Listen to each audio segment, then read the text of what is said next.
ದವಡೆ ಹಲ್ಲಿನ ಸಮಸ್ಯೆ ಅಂತ ಖಾಸಗಿ ಆಸ್ಪತ್ರೆಗೆ ಚಿಕಿತ್ಸೆಗೆಂದು ಹೋಗಿದ್ದ ಮಹಿಳೆ ಕೋಮಾಗೆ ಜಾರಿರುವ ಘಟನೆ ಕಲಬುರಗಿಯಲ್ಲಿ ನಡೆದಿದೆ.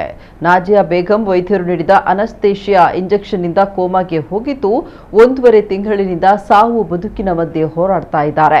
ಕಳೆದ ಕೆಲ ವರ್ಷಗಳ ಹಿಂದೆ ಅಪಘಾತದಲ್ಲಿ ಪತಿಯನ್ನ ಕಳೆದುಕೊಂಡಿದ್ದ ನಾಜಿಯಾ 2 ಮಕ್ಕಳನ್ನ ಕಟ್ಟಿಕೊಂಡು ಜೀವನ ಸಾಗಿಸ್ತಾ ಇದ್ರು. ಈ ನಡುವೆ ಜನವರಿ 1ರಂದು ಹಲ್ಲು ನೋವಂತ ಕಲಬುರಗಿಯ ಖಾಸಗಿ ಆಸ್ಪತ್ರೆಗೆ ಬಂದವರು ಕೋಮಾಗೆ ಹೋಗಿದ್ದಾರೆ. ಜನವರಿ 2ರಂದು ದವಡೆ ಹಲ್ಲು ತೆಗೆಯಲು ವೈದ್ಯರು ಅನಸ್ತೇಷಿಯಾ ಇಂಜೆಕ್ಷನ್ ನೀಡಿದ್ದಾರೆ.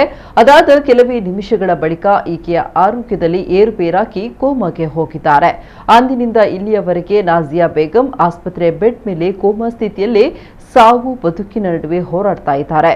ಇನ್ನು ಯಾವಾಗ ನಾಜಿಯಾ ಬೇಗಂ ಆರೋಗ್ಯದಲ್ಲಿ ಏರುಪೇರಾಗಿ ಕೋಮಾಗೆ ಹೋದ್ರು ಆಗ ಆಸ್ಪತ್ರೆಯ ಆಡಳಿತ ಮಂಡಳಿ ಎಚ್ಚೆತ್ತುಕೊಂಡು ಸುಮಾರು 45 ದಿನಗಳಿಂದ 8 ಲಕ್ಷಕ್ಕೂ ಅಧಿಕ ಹಣವನ್ನ ಸಂಸ್ಥೆಯವರೇ ಭರಿಸಿ ಆಕೆಗೆ ಚಿಕಿತ್ಸೆ ಕೊಡ್ತಾ ಇದ್ದಾರೆ. ಆದರೆ ಈಕೆಯ ಆರೋಗ್ಯದಲ್ಲಿ ಮಾತ್ರ ಯಾವುದೇ ಹೇಳಿಕೊಳ್ಳುವ ಬದಲಾವಣೆಯಾಗಿಲ್ಲ. ನಾಜಿಯಾ ಇದೀಗ ಸಾವು ಬದುಕಿನ ಮಧ್ಯೆ ತನ್ನ ಪುಟಾಣಿ ಮಕ್ಕಳ ಭವಿಷ್ಯಕ್ಕಾಗಿ ಜೀವದ ಜೊತೆ ಹೋರಾಟ ನಡೆಸ್ತಾ ಇದ್ದಾರೆ.